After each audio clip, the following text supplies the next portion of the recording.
Kind of like, you remember that show, Who Wants to Be a Millionaire? Yes. How they would drag it out by having everyone talk through their decision-making process. Yep. That's what I want. You So, got it.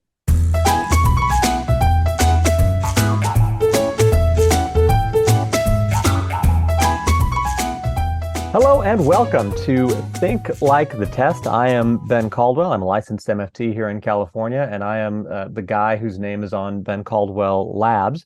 With me in this endeavor is Carrie Wiita. Carrie. Hi, I am a recent graduate from the MFT program at California State University, Northridge, and I am very excited to see how good I would do if I tried to take the law and ethics exam.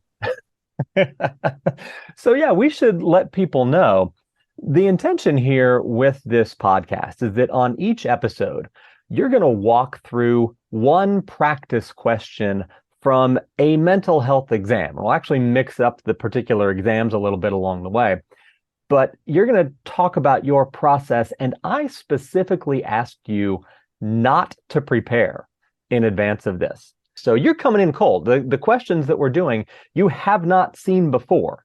No, I honestly didn't review a single thing, so this could be very embarrassing for me.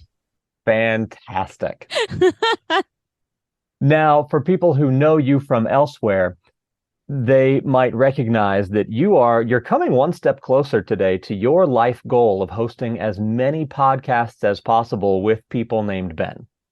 That is my goal. I started with the Very Bad Therapy podcast, co-starring Ben Feynman. Um, Wonderful man, Ben Feynman. great guy. Also a great Ben. So our hope with this podcast is that by hearing Carrie's successful and maybe never, but maybe occasionally unsuccessful efforts Definitely. at coming up with the right answer, that you'll get some insight into test-taking strategy that can help you on your exam. Sound good? Sounds great. So with that, let's dive in. Our first question comes from an outdated BBS exam handbook for the MFT Law and Ethics exams. A client initiates therapy for depression following a failed marriage. The therapist finds the client very attractive. Which of the following actions should the therapist take to manage the ethical obligation in this case? A, suppress personal feelings of attraction and continue providing therapy. B, inform the client of the therapist's feelings and discuss therapeutic boundaries. C, explain the ethical issue to the client and provide a referral to an alternate therapist. Or D, seek consultation to manage the attraction and monitor therapeutic boundaries. This is confusing. Okay, so at first I was like, oh, obviously I know the answer to this, but the more I'm thinking about it, I think maybe I don't. Okay, so my my first sense was you need to talk to somebody. Obviously, talk to your supervisor, seek consultation. And when I was saw that was one of the answers, that made me really excited. Um, I definitely don't. I think suppressing personal feelings of attraction and continuing to provide therapy may be what one would actually end up doing. But I Okay. don't think that is like a responsible answer. Um, I can see so informing the client of the therapist's feelings and discussing therapeutic boundaries. On the one hand, that one sort of appeals to me. Not like it makes it. I think it might be the right answer, because I'm thinking like, well, a narrative therapist would it like always errs on the side of transparency and flattening the hierarchy and kind of letting the client know what's going on this side of the relationship. So maybe like the transparency is a reason why you would want to inform the client of those feelings. I know some other therapists think that like the thing that they should do as like their role as a therapist is to kind of use how the client is impacting them as part of the treatment. So I'm thinking that that could be like a theoretical reason why you might do something like that. Okay. Um, but I think it brings up a lot of like weird boundary like, or it could influence in a weird way. I think that that might make the client really unsure of what my end game is as a therapist if I'm sharing that information. Explaining the ethical issue to the client and providing referral. What I like about that one is it gives the client some agency, that incorporates the transparency because at least they know what's going on. And you also give them an option to go somewhere else, um, which is good.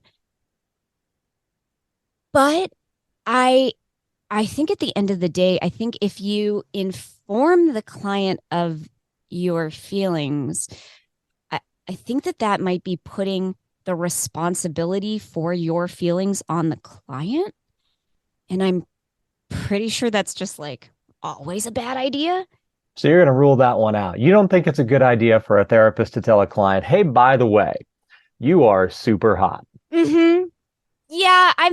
I'm thinking that's not a good, like when you put it like that, I definitely think that's a bad idea. When you put it like that, I'm like, yeah, no, that's definitely not it. So definitely not A. Uh Wait, and I why think not A? because I think that like the answer to anything in therapy can't possibly be suppress your own feelings. Okay, fair I enough. could be wildly wrong, but I feel like uh that I don't think that there's any approach to therapy that thinks the answer is suppressing the therapist's reaction or feelings. You may need to work around those, but I think that is closer to seeking consultation to manage the attraction as opposed to like straight up just like stuffing those down as far as they go.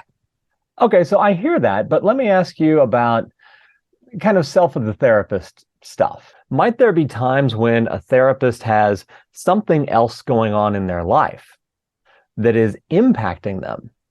And then they go into session, and in order to do their best work in session, might they not need to suppress those other feelings so that they can focus on the clinical work in front of them?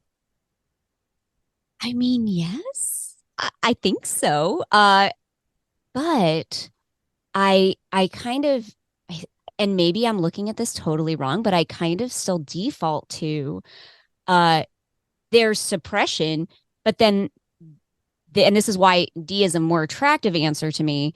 There's acknowledging it and managing it, like recognizing that you as a therapist must have the tools to and like deal with this kind of a situation. And if you don't, then you need some help from not your client. You need some help from a professional, I think, Okay. to help you manage. I think that's the best word. I mean, and it's because I'm looking at it right now, but I think that suppressing the feelings, I think that almost any therapist feels like that's something they try to help their clients not do.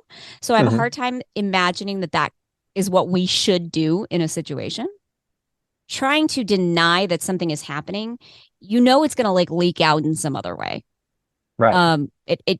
Probably, even if you're not aware of it, it probably will. But I Well, think you yeah, and when have. you're talking about attraction to a client, it might leak out in sort of pulling punches. So not being as direct, not working as hard with them as you might with somebody Right. who you don't have that level of attraction to. It Mm-hmm. might even sort of leak out in the form of being flirtatious, Mm-hmm. where the therapist isn't necessarily conscious that they are being flirtatious, but they are. Mm-hmm. And the client might be confused or weirded out by that. Yeah, and I think it would also have the potential to leak out in terms of what you either consciously or subconsciously are guiding them to, especially since it's after a failed marriage. Like part of the work in therapy, I think, is will obviously have something to do with getting into a new relationship or starting to look for a new relationship. So I think for me as a therapist, I think it could again like leak out in me maybe uh, guiding this client away from finding another relationship or something like that, if I haven't like dealt with it in some way. Sure. So yeah, so I mean I kind of really come down on I don't think I could select A. Okay. suppressing the personal feelings of attraction. I think when it comes, so B and C, B is informing the client of the therapist's feelings and discuss therapeutic boundaries. I mean, that's one way to do it. I think that the only real functional difference between that and C is explain the ethical issue to the client and provide a referral to an alternate therapist. I think in both of those, you're revealing your feelings to the client, and then the only difference is in one you discuss boundaries, and the other you offer, out of the relationship. But either way, I think you put the client in a very weird place, because the responsibility is now on them that you have these feelings, I think. And so that's why I think I'm coming back to D, because I think, it was a running joke in grad school that like the answer is always seek consultation. Talk to your supervisor and document. So I think that feels like the safest answer. And I think depending on what the consultation, what comes out of the consultation, I think you may or may not actually reveal your feelings to the client. But this answer doesn't like force you to go there immediately. Like there's a detour where you get some more information, get another perspective that's not your own, and then monitor therapeutic boundaries. That always sounds like a really important thing to do. So I kind of feel like D is the best answer. Fair enough. On a scale of 1 to 10, how confident are you? I'm like an 8. I feel pretty solid about it. Yeah, at this point, especially now having talked them all out, why I'm against the other ones, I feel like, yeah, an 8. Well, I've got some good news for you, Carrie. That notion of seek consultation and document, that is a pretty darn good default place. The correct answer here is indeed D, seek consultation to manage the attraction and monitor therapeutic boundaries. Your rationale here, I think, was great, and I like how you talked through it. I would say that there is an important factor in the question, or I should say missing from the question, that can help a little bit with decision making here. Anytime you're talking about self of the therapist stuff, a meaningful question to ask yourself is this interfering with the therapy?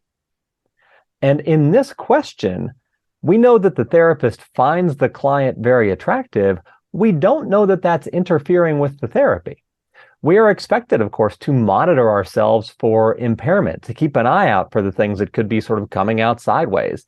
And here, we don't know that that's happening. It doesn't make good sense to suppress personal feelings, to act like they're not there, because that's when you're at the greatest risk that something is going to come out sideways, right? And then for B and C, spot on. You're not going to put the responsibility for resolving this onto the client. This is a self of the therapist issue. Putting that on the client to deal with is not appropriate. But since it doesn't seem to currently be interfering with the therapy, there's no reason to refer out. Consult, and as you were saying, document, great response here. So you are 1 for 1 so far.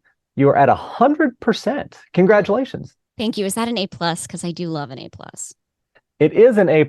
And for all of our listeners, if you want to know more about how to think about these kinds of questions, we have a very detailed Think Like the Test video in all of our exam prep programs on bencaldwelllabs.com. So if you are preparing for any of the California BBS exams, that is a great place to start to find all the exam prep tools and resources that you need.